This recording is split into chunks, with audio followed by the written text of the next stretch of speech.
part of our investigation, kami po ay nakakakuha ng mga dokumento related po dito sa aming inimbestigan kung saan we got hold of a affidavit of ito pong dating police ni si Arturo Las Canas na self-confessed member ng DDS na kung saan doon po sa kanyang affidavit na yan ay ating pong nakita at inilalarawan po at sinasabi nitong ni Arturo Las Canas na ang Vice Presidente mismo ay kasama doon sa Oplan Tokhang, isa sa mga arkitekto ng Oplan Tokhang.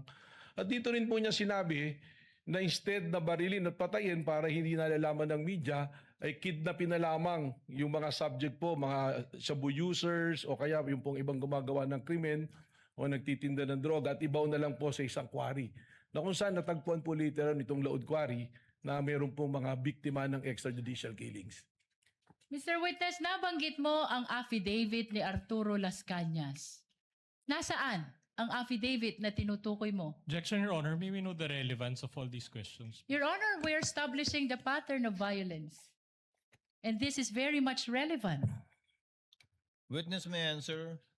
Sa pagkakalam ko po, ang affidavit na ito ay nakasumito po sa International Criminal Court na sasalukuyan po dumidinig ng kaso ng extrajudicial killings po. Kaugnay pa rin ng affidavit of Arturo Las Cañas. Nasaan ang kopya nito kung mayroon ka man?